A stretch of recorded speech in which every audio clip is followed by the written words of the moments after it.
Hello, everyone. I'm Jen Berryhill, your host on Moons of Ascension, and today I'm joined with Larisa Stow, and she has an amazing band, and she does so many other amazing things. So I'm really excited about this conversation that we're going to be having today.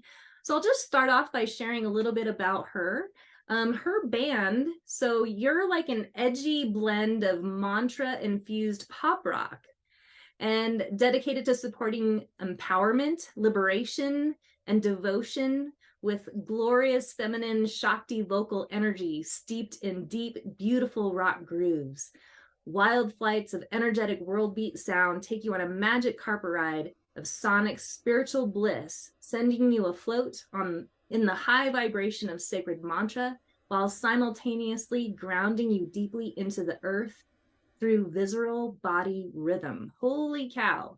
So I've gotten to know your music by listening to it on YouTube. I cannot wait to see you play live because I can't even imagine the difference of seeing you performing in that presence of being live.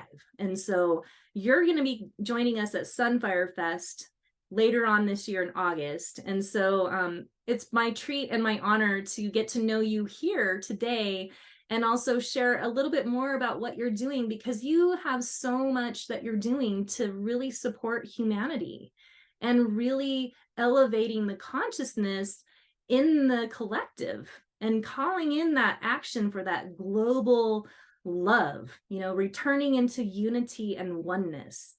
And so I'm going to turn it over to you, Larisa, and just tell me more about you. I would love to hear more about your spiritual path and any kind of spiritual awakening story that you might have. And then just lead us into your big baby, your your 6 agreements and the WEvolution. Well, first of all, hun, thank you so much for having me on. And I'm so excited to actually get to see you in person because I've heard about you for so long, through friends of mine who just adore you and tell me all the amazing things that you're up to. And so as you're speaking about what I'm up to, I'm like, well, that's what you're up to. And that's why we're here, right? We're joining, linking arms and hearts, which is, I would say that's what inspires me more than anything, is to link with those like energetically from a heart-centered space to birth what we really want to see, that all of us have been talking about for a long time. We've been talking about it a lot, but this is really the time to make that real, to fully embody that.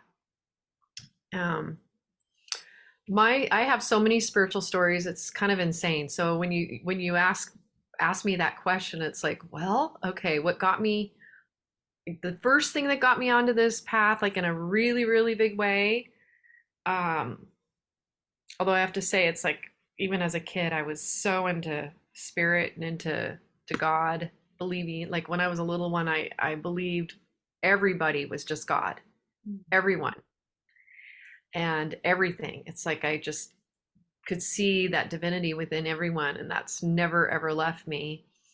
However, I have to say, when I went through puberty, things did shift quite a bit. Like I had my perception shifted a little bit because I think of the hormones, and it wasn't until I was in my 20s when I had kind of a reconnection to that original experience of really seeing divinity again. And for me, what happened is I ended up with rheumatoid arthritis in my 20s. And I had it so intensely that I was put on anti-inflammatories, major anti-inflammatories and steroids so that I could walk with, when I wasn't on it, I was on a walker and I couldn't walk without being on major medication. And I just knew that I couldn't live my life like that. Like I was committed to not being on that kind of heavy pharmaceuticals forever. And I had an experience when I was at St. Peter's Cathedral in Rome, where I was in such an open-hearted, open space because it's so beautiful. Like for anyone, I don't know if you've been to Rome and to St. Peter's Cathedral, but it's incredible. Like it's just insanely beautiful. Um, yeah, it's mind-blowingly beautiful.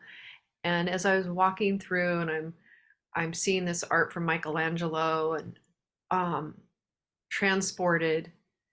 I became so transported by this light that was coming through one of the stained glass windows that it's almost like my spirit just started elevating to such a place I could feel my whole body filling with light.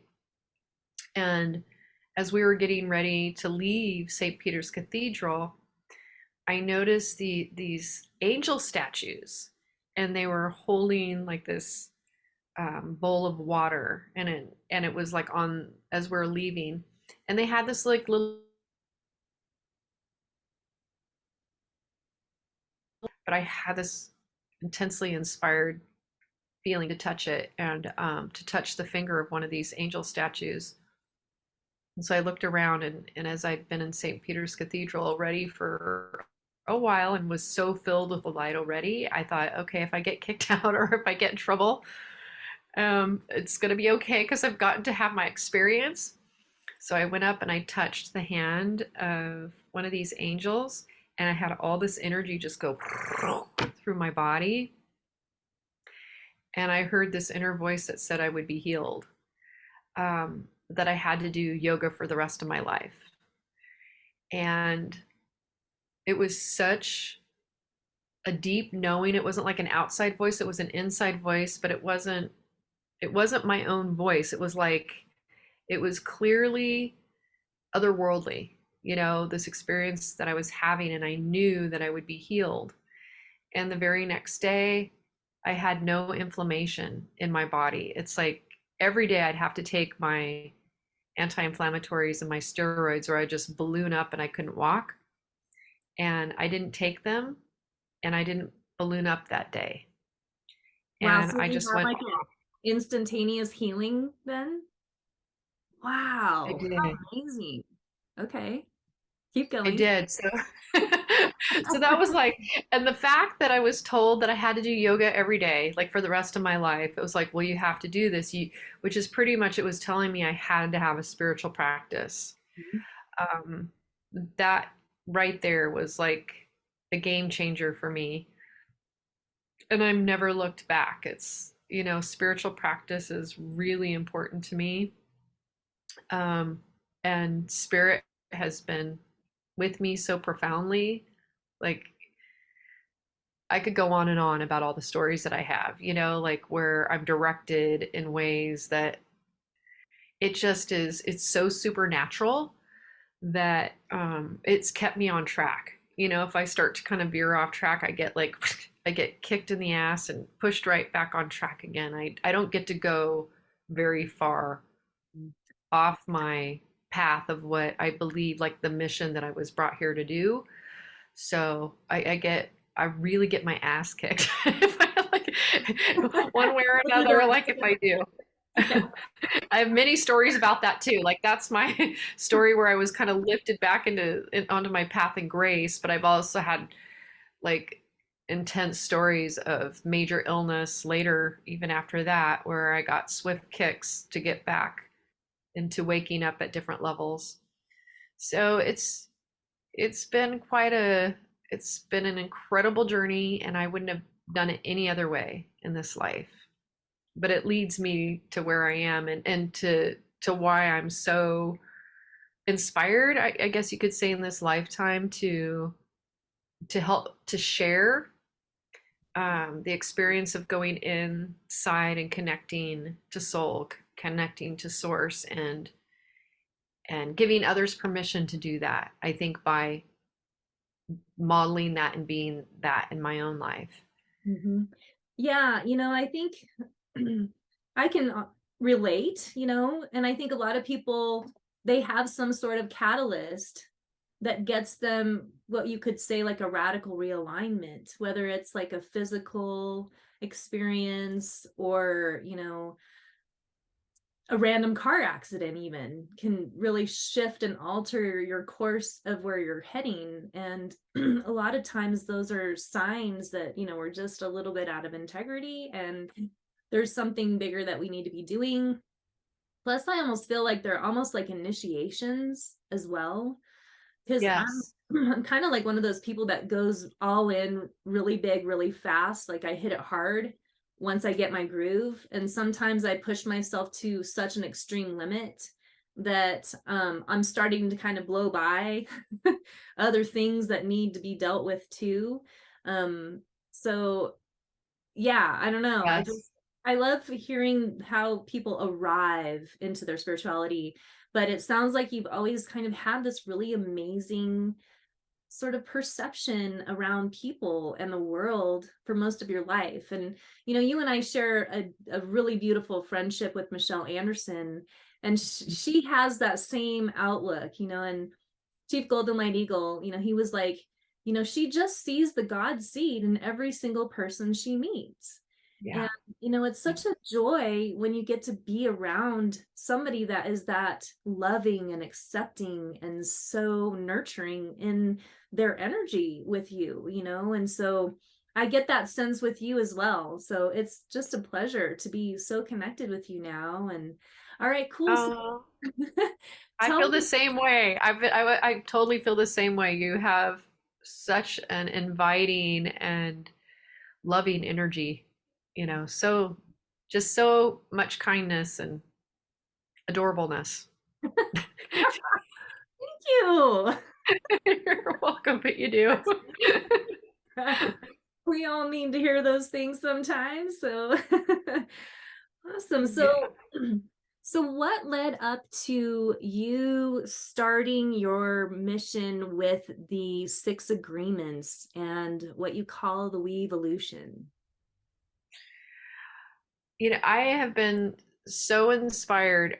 In my own life, I've been really working these different agreements, and it is really like a practice, like working the agreements, just seeing what makes all the difference in the world, and being able to create not only conscious but compassionate community,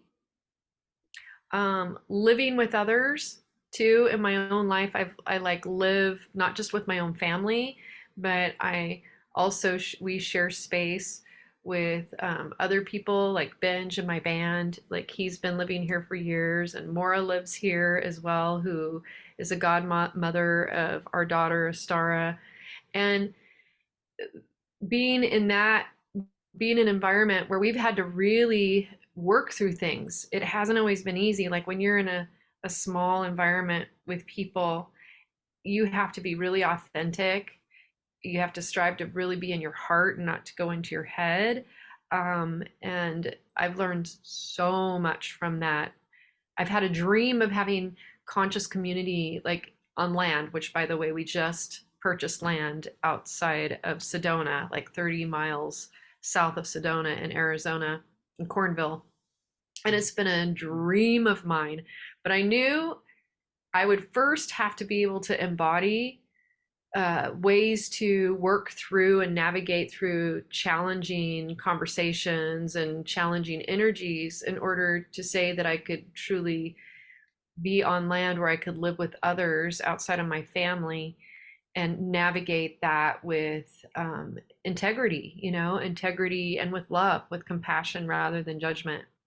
So these agreements were born out of that. They're also born out of my Shakti Love Warrior group and wanting to have a way for us to be able to work together, like the leaders to work together and the community to work together to, again, like be able to have maybe some more challenging conversations. Like during COVID, we have differing beliefs, around what's happening with the vaccine and how we felt about the lockdowns. And, we have these wonderful people in our community that have very different ways of relating to that and how they feel about that, different beliefs.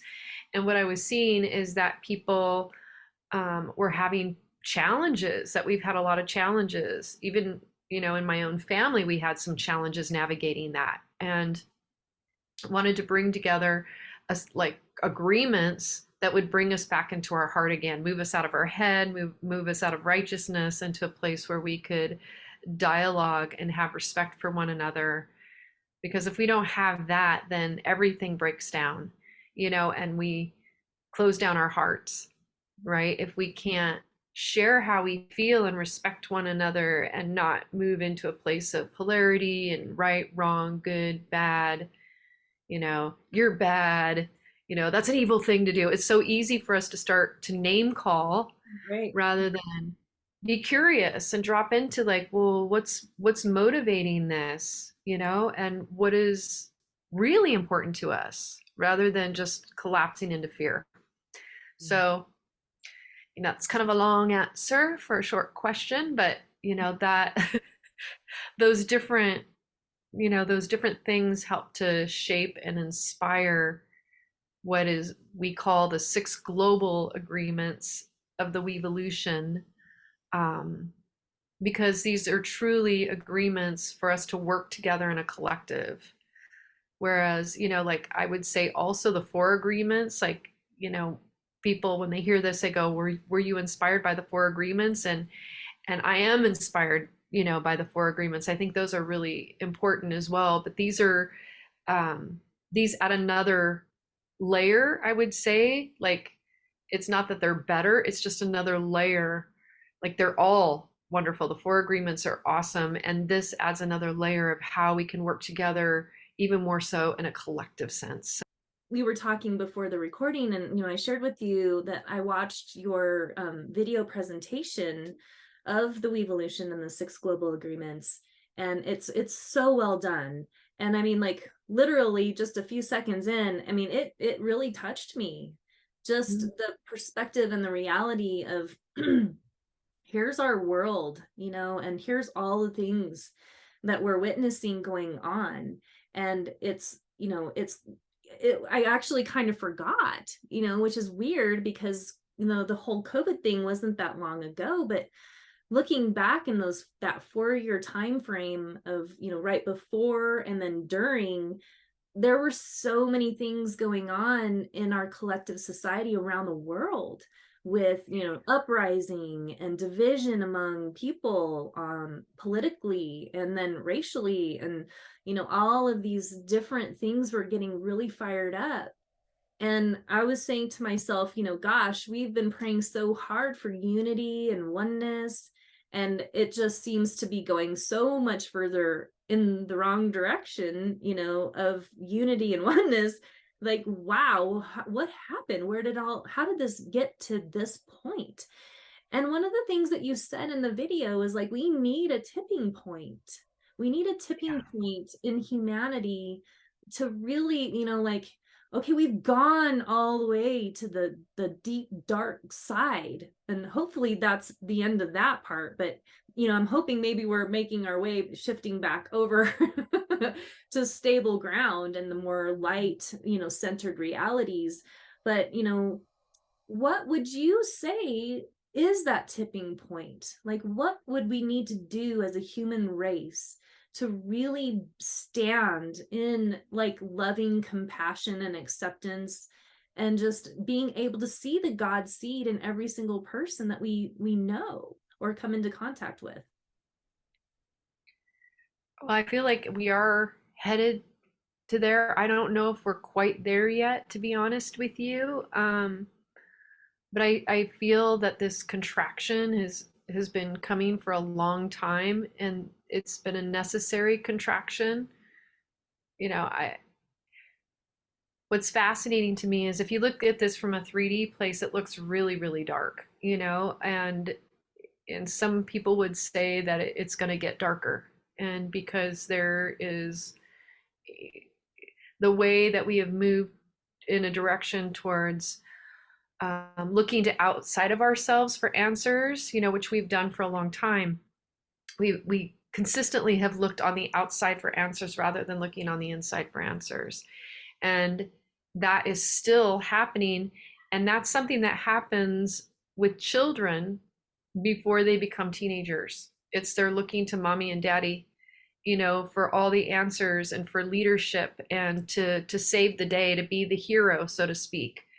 And then when they start to move into adolescence, they start to come into their power. And that's what I see is happening to humanity. It's that we have been we've been children for a very, very long time. And you can even see that in how we um, look at religion and how we pray to God our Father. You know, it's always like, I'm the child and you're here. But you'll notice it's when we start to mature, we start to look to our peers more, and we start to look within ourselves more, like into our own power and what we feel like is important to us.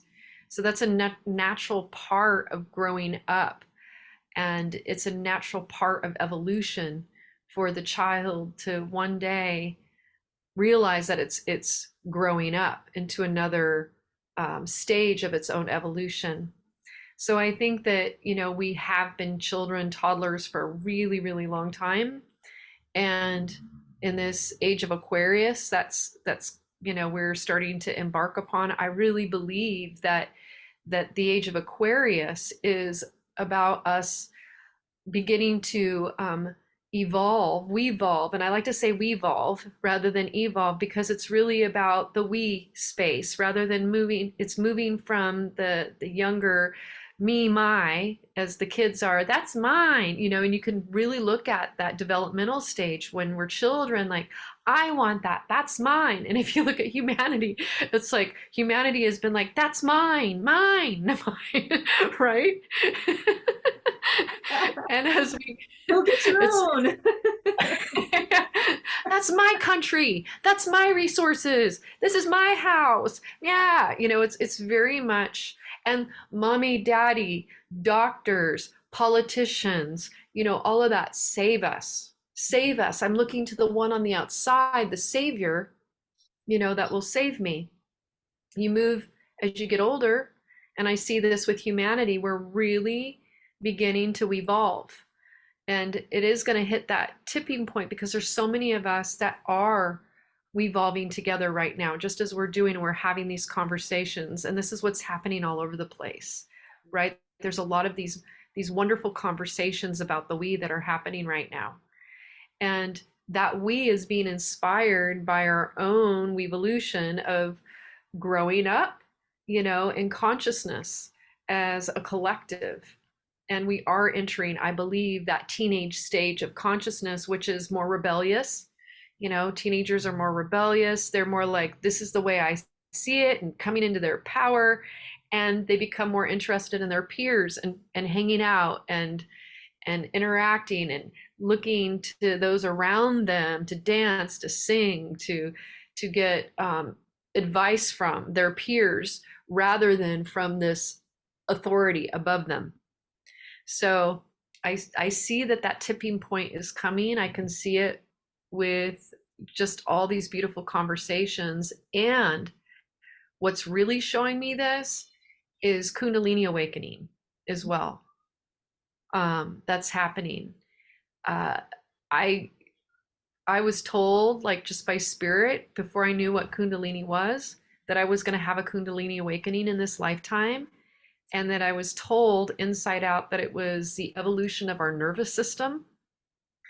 And I believe that it's the second puberty, so to speak, of consciousness. Like, we have our first puberty in our bodies, but it's a puberty of consciousness, or consciousness going through a level of awakening. But it's like puberty, it's another puberty, but for the whole of consciousness, so that we're becoming teenagers. Do you see that?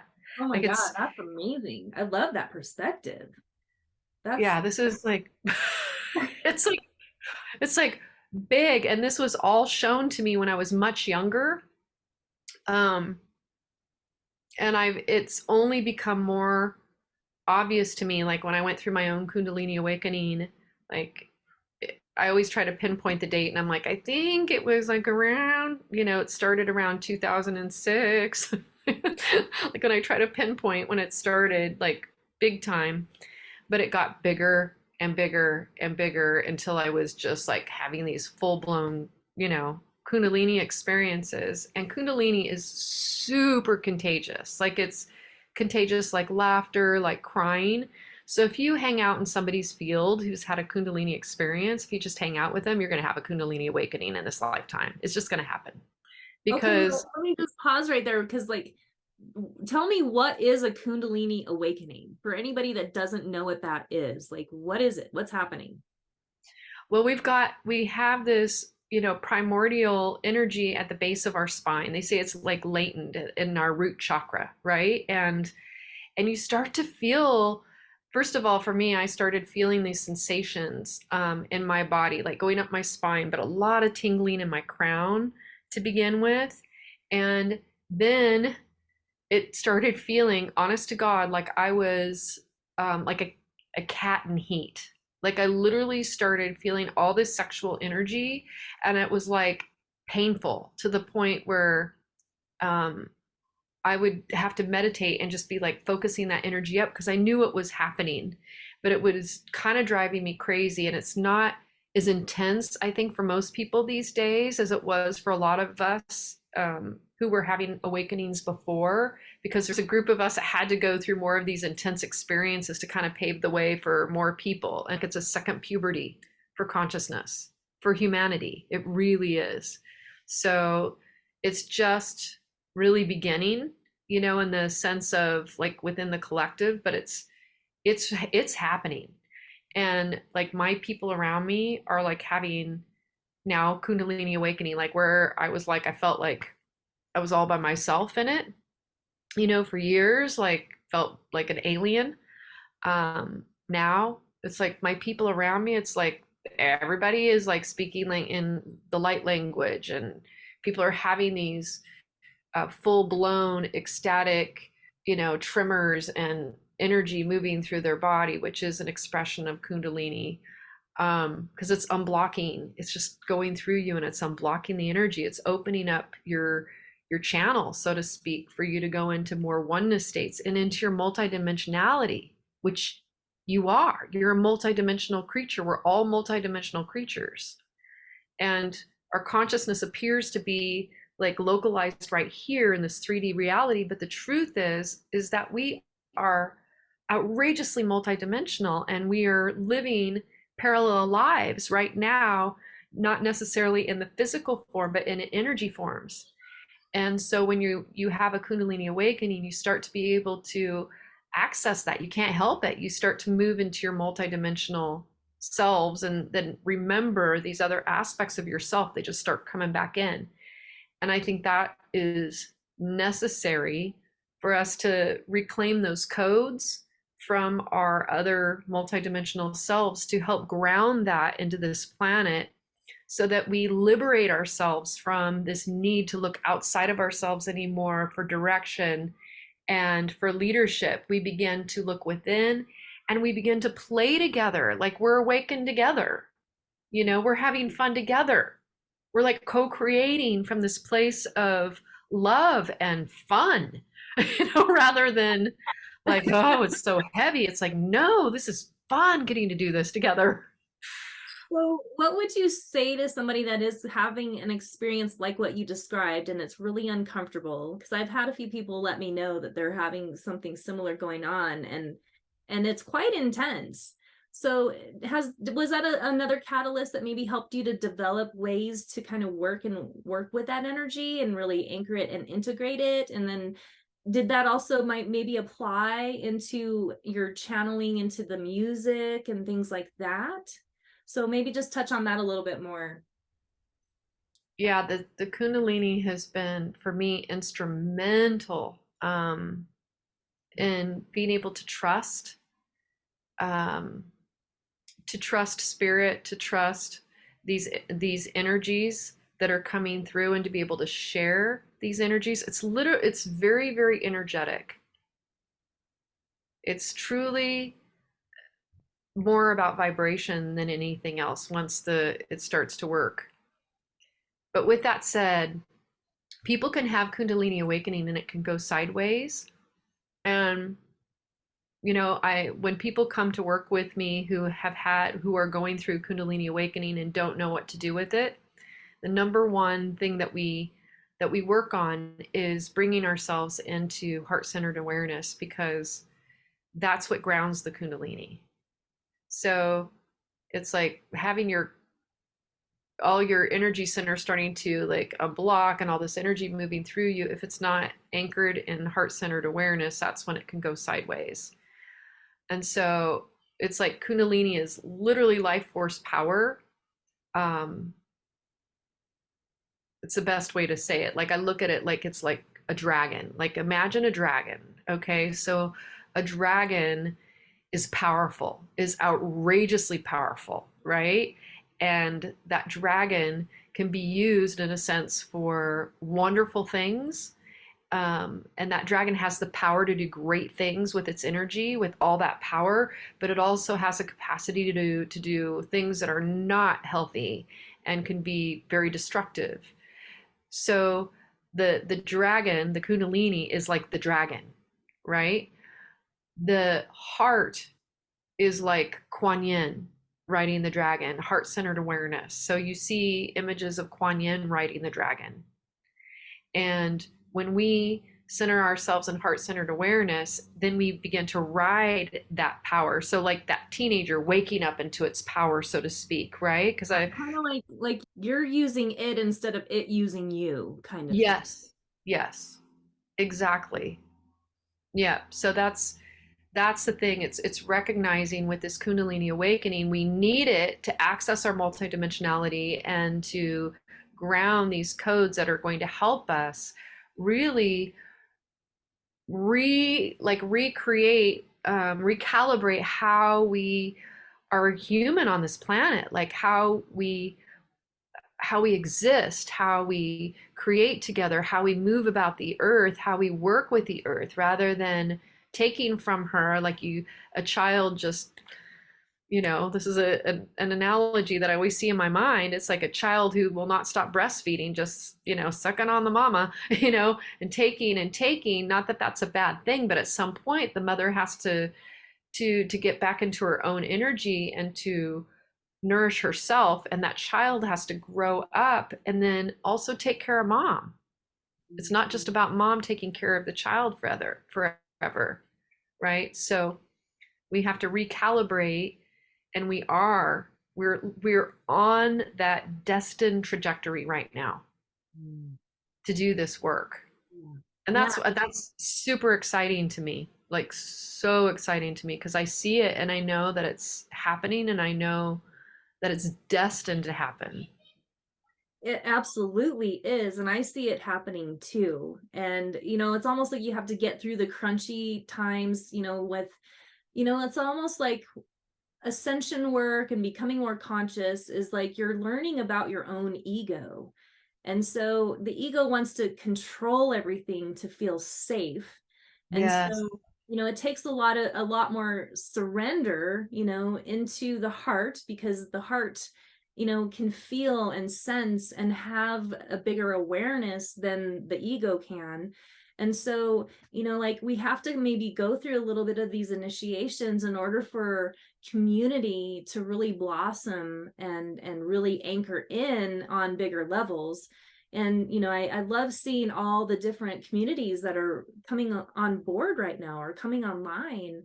And it's not without challenge.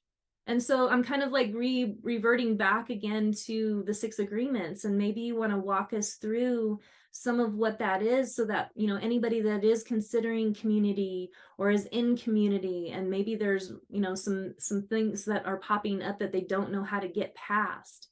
Yeah. I feel like that could be really beneficial if people just kind of have a really simple format, just to even have that in your consciousness, and like, I'm going to use this tool today to work through this issue and this challenge.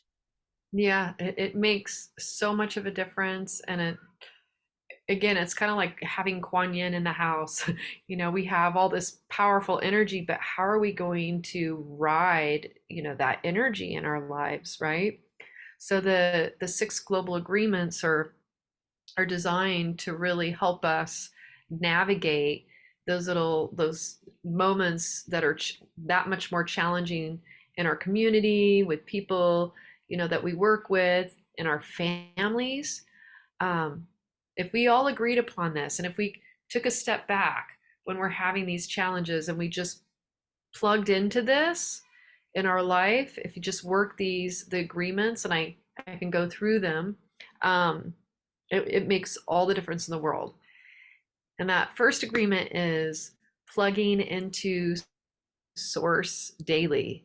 So, and I could replace that word with love, like plug into love daily, right? So source and love being one and the same thing, whatever that is for you, but ultimately love.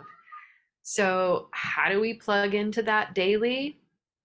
We can do that, through meditation, through yoga, through breath work, through forgiveness work and peacemaking.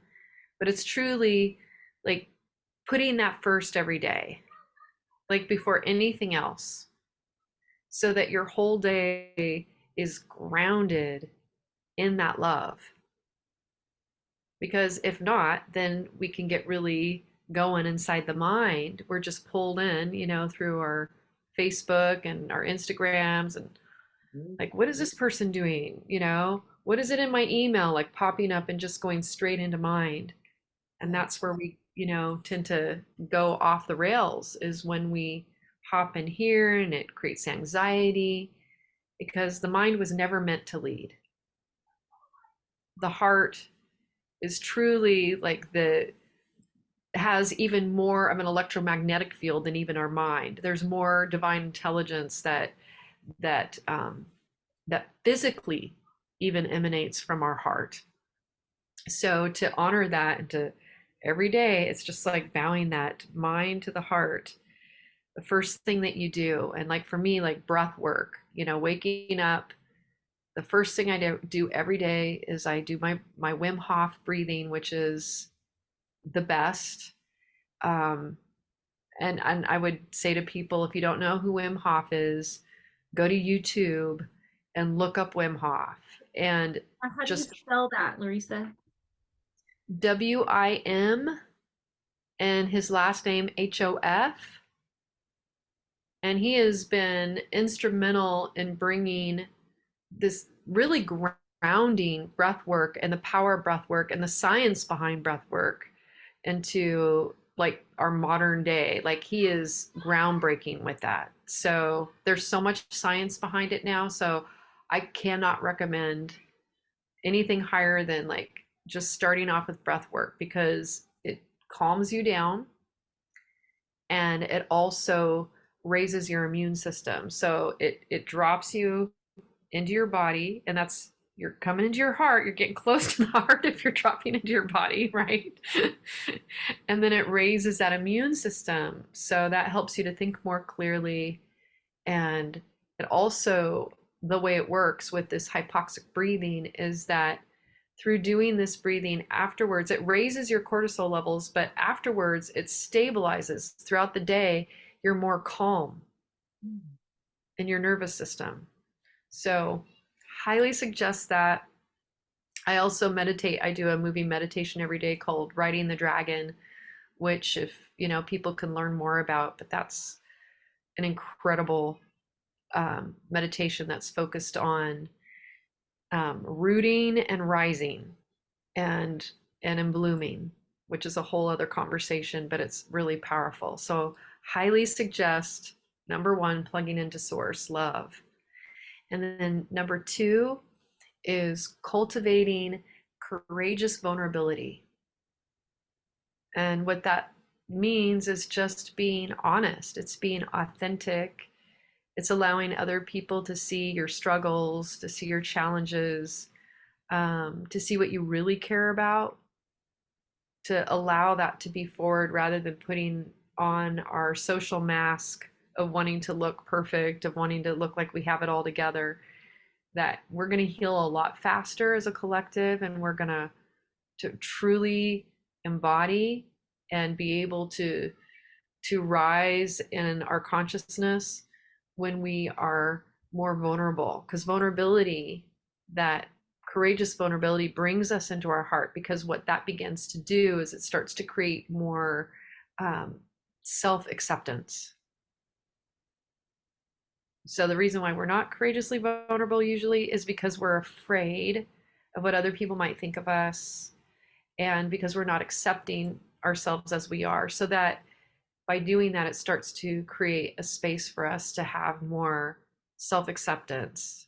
And when we have self acceptance, obviously that starts to pour out, and we can accept others more when we start to honor our own vulnerability. So that's agreement number 2, is that we start to agree that, like, okay, I'm going to be honest with you. I'm not going to hide and pretend. It's like, I'm going to let you see like my joys, but also my sorrow, my grief, as well as my strength. Um, that's number 2, an agreement. Number 3 is leading with compassionate curiosity. So that one's really important, especially when it comes to the collective, because when we're in dialogue with each other, and when we are in a space where we have a strong belief, we have a tendency to shut down our listening for the other. It's like we already know what we're going to say before we're saying it. We're not really listening to what the other is saying. It's like, because we want to be right. So number 3 is agreeing to being curious, but being compassionately curious. Like, well, why do they believe that way? Rather than having it be about, well, wanting to be right, it's like, well, why do they look at it that way? And what brought them there? Like, what happened in their life that brought them to this place? Because everybody has a story.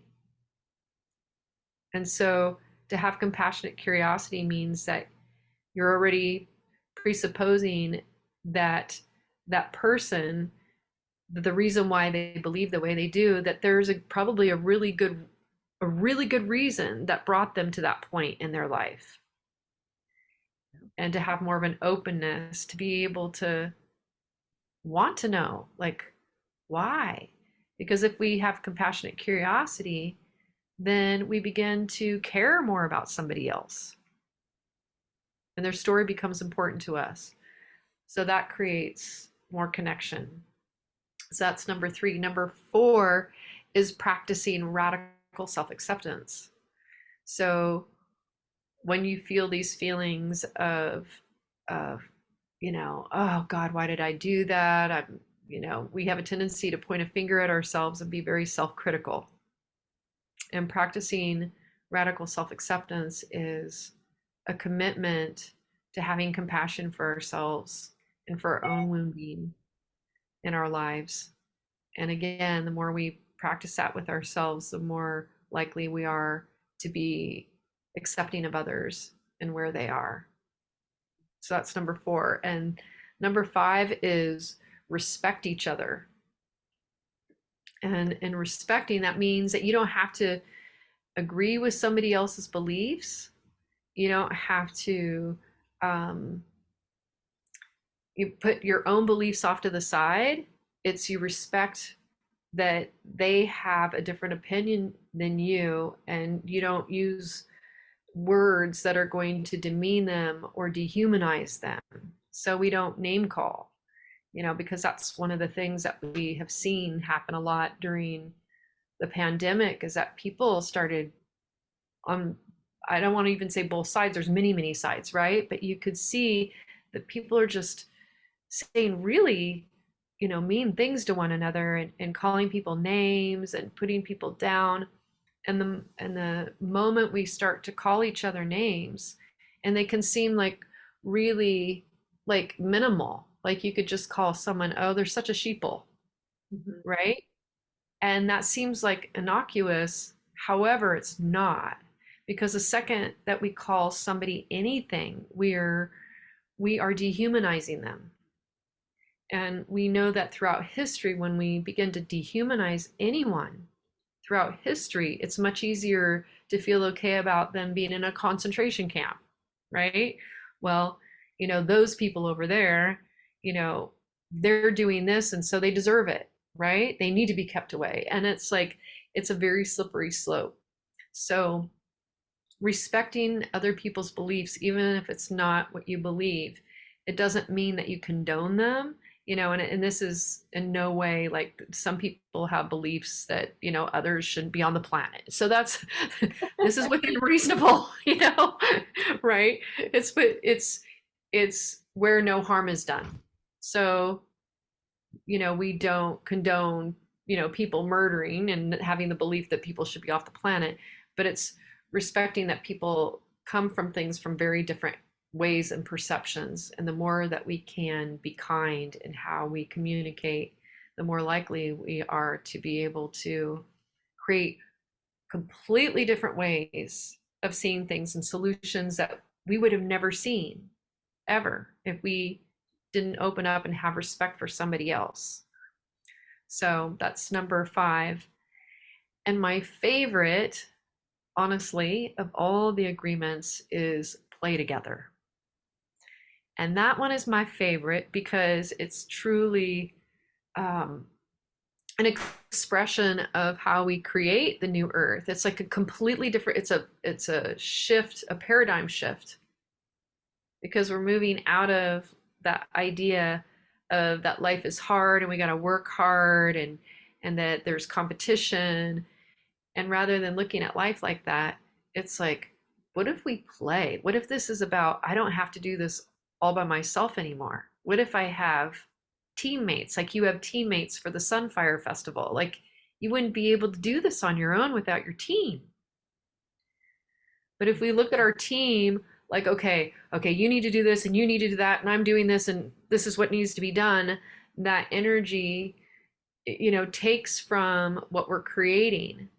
But if we look at it like, I've got this amazing team and it's so fun to get together with them and to create this, and we can create anything together. Like when we're excited and we're passionate, what do we want to create?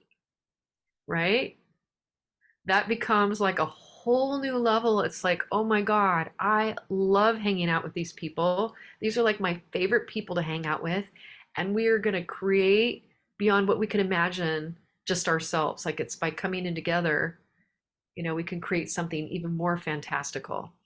So that is the 6th agreement: playing, linking arms and hearts, and walking together and creating what we want to see in the world, like what we wish to see in the world. Like, let's do that together. Yeah. And like the time is now. I don't know about you, but I feel like, one, we're very, very supported right now on so many levels.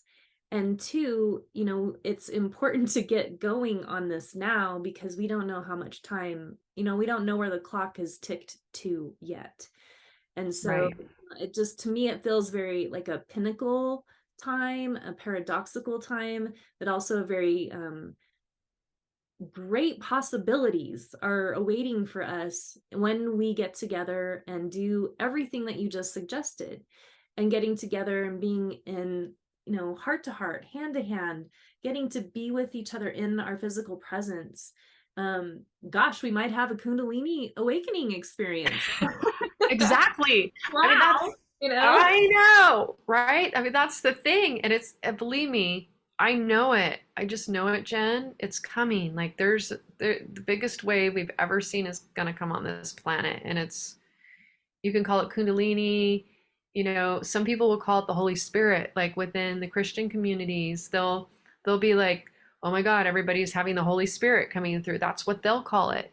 And I have one of my clients that I'm working with. She started having a Kundalini experience, and she is deeply rooted in the Christian faith. And it's like, yes, you are, honey. It's Holy Spirit. And she's like, it is, it's happening. She's like, it is. That's what it is. And she's having all of those physical expressions of that Kundalini, everything. And she's telling me, she's just crying, like, what is happening to me? She's like, and she's telling me all what her body's doing. I'm like, babe, it's Kundalini. It's the Holy Spirit. It's happening. Oh my gosh. Life is such a trip, We go through so many different stages and, like realities. And I loved how you put it, like the toddler becoming the young teen, and then, being in that space of the puberty. I have a 14-year-old son, and, he's so much like me, and I see like his little rebel is like ready to have its way with all of us, but I've been the rebel too. So, we will have a real fun time navigating, rebel on rebel here. Uh-huh. Yep. We make it fun, and I Yes. just really do my best to honor where he's at and his vulnerabilities, and reminding him that we can talk about difficult things if he wants to. And I know, he's got his friends now, and it's not about me being in charge anymore for him. And so, I'm going through a little bit of letting go process with that, and just learning to trust, and watch him spread his wings. And Yeah. so, like if we could look at humanity like, okay, it's time, everybody has to kind of like get the wind under their own wings again, so that you can start to fly and get off the ground and have more perspective, and really just feel the sense of freedom and how much beauty is in that. So, gosh, I just love everything you shared tonight, Larisa. And so your band, Shakti Tribe, you're going to be performing at Sunfire Fest for us on opening night. So August 25th of 2023 is when we're kicking off Sunfire Festival. We have some Indigenous elders coming from the area to do opening ceremony for us. And Mm. Nathan Strong Elk is, I got to kind of share some time with him, and he's got this, I mean, you could just feel the heart, like you keep going to that space right here. And he, you just look at this beautiful medicine man, and he's got that deep sense of groundedness in the heart. And so these are the folks that are going to be coming to bless the land and offer us, songs for our opening. And when we do that, like it just raises the vibration so much, and Yes. all of a sudden it's just like you can feel the bubble, and the energy starts to build, and everyone's just like, what's going on? It feels amazing, Yes. really Yes. getting in the energy. And so then you guys are going to be performing, and tell me just a little bit about your music, because it's very activating. Yeah. For me, it's so interesting when I tend to gravitate to music that kind of like makes me like more like, calm. But who I am, and the reason why I listen to that is because I kind of need that. But who I am is somebody who gives permission to others to really feel their life force. And I just know I'm here to help the awakening of the Kundalini, within the collective. And so that's what moves through me. It's like primordial mother, Ma, moves through me with this music. That's what I was put on earth to do, is be an activation for that for people. And when we gather, it's really about the we. It's about us as a tribe, and it's about that activation of that primordial energy into the heart space. So our music is tends to be more like ecstatic, like where it's just, it's about letting go. I mean, we have songs where we go in. There's those songs where just that the permission just to open and to feel that beautiful life force that connects all of us. It's a gift of being alive. And I'm just so grateful to get to share that, because it's just so much fun to be together. It's so much fun to be together, like in person, like to be able to touch each other, to sing with each other, to hold each other, to dance with each other. There's nothing like it. It's fun. You're talking the same language sometimes, or you're learning from somebody that you just met. Keys and codes and all these things start to open and unlock. And the more we talk and share, it's like you'll see somebody have just this epic aha, like, oh my God, I was having the same experience. And then you go down this rabbit hole together, and next thing you know, you're creating ceremony together. Next thing you know, you're creating community together. Yes. Yes. So it's just so potent right now. And I just love all that you share with the 6 global agreements, because within that, you're weaving in trust. you're weaving in the forgiveness aspect, you know, and you're weaving in like the total personal integrity and power within us, to really stand and own who we are as a human being in this time right now. And Yes. Yeah, everybody I love else, that you just said that. Yes. yeah, we all have a gift, and it's not for us to keep for ourselves. It's a gift for the people. Like we have Yes. to share what we, you know, our wisdom is important, and everybody has that. And so that's what I'm really excited about, is that's the vision of Sunfire Festival, is just being able to come together where everybody can shine, no matter where you're coming in from. If you're just fresh on your spiritual path, or you've just had a really intense Kundalini awakening, you know, like however you want to show up, it's all okay. And Yes. it's all needed right now, as we're one tiny little collective making a difference on the epically big collective. Oh, And oh, absolutely. I yeah, mean, it's happening, Jen. It's like I see it with my daughter, who is my eldest daughter is 22, and she shows me TikTok, and I'm like blown away because her generation is now speaking these things that we have been speaking for years. And I'm like, how is this happening, Arya? Like, I'm like, because we were such a niche, right? It was like it was happening within this little niche, yeah, you know, like how many years ago when we were doing ceremony, how many years ago together. And yeah, the world didn't know about it. We were like kind of the wacky ones. But yeah. now her generation, right? We're like the weird ones, the weird parents, and like right. And now her generation is like speaking it and owning it and sharing it with their generation. And I'm like, Arya, what is going on? Like, I'm like blown. I'm like, what the hell? Like they're like speaking these things now out on TikTok, and there's like thousands upon thousands of people hearing these messages through her generation. And she goes, Mom, she said, remember, you and your friends who are doing this, we are your children. So for you, you're like the pioneers of it. Like, you know, there weren't that many people doing it when you were doing it. And actually, we're not really the pioneers. There were, you know, some generations that were doing it before, right? But she goes, but now, she goes, this is all we've ever known. Wow. She goes, you're my mom. This is all I've ever known. So of course I'm going to speak it. Of course, you know, people who have moms like you know, in my generation, that's all they've ever known. So that's fully who they are. It's not like they're having to like, They're you not know, learning it, they're just embodying it already. yes. Wow, that's so great to hear. I love that.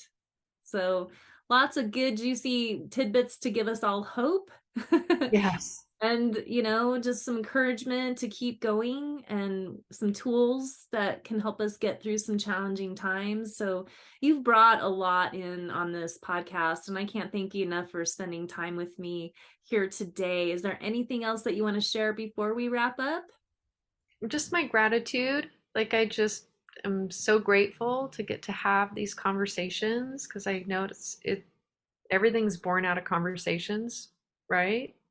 New consciousnesses, and it's just us speaking about it, your curiosity today and your vibration, you know, of who you are and the love that you carry is so beautiful and powerful, and I'm just really honored and very, very grateful to share with you and with your peeps, you know, that are going to be watching all your wonderful, you know, your wonderful community out there as well. So thank you. I mean, that's gratitude, Mm-hmm. deep Awesome. gratitude, Well, and excited to be a part of Sunfire.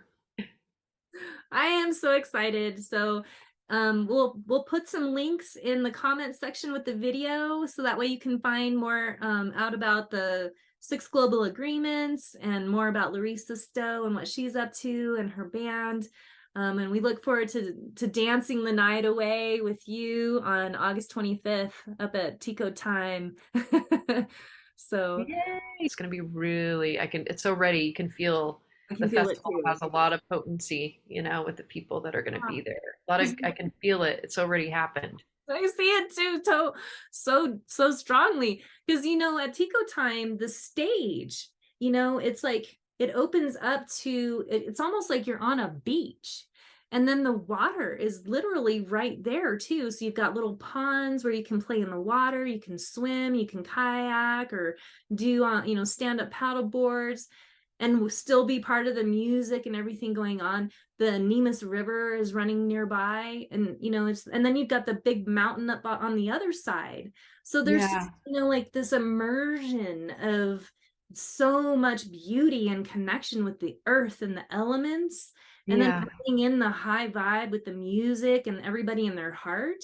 Like, we're going to be creating something so epic at this event. I just feel it. So I'm so glad you said Yeah. yes. It was really good. Yay. Well, thank you. Thank you so much for joining Larisa and me tonight on Moons of Ascension. Check out our links. Maybe you can join us for Sunfire Fest, and we would love to join hearts and hands with you and create this magical future that we all know is possible together.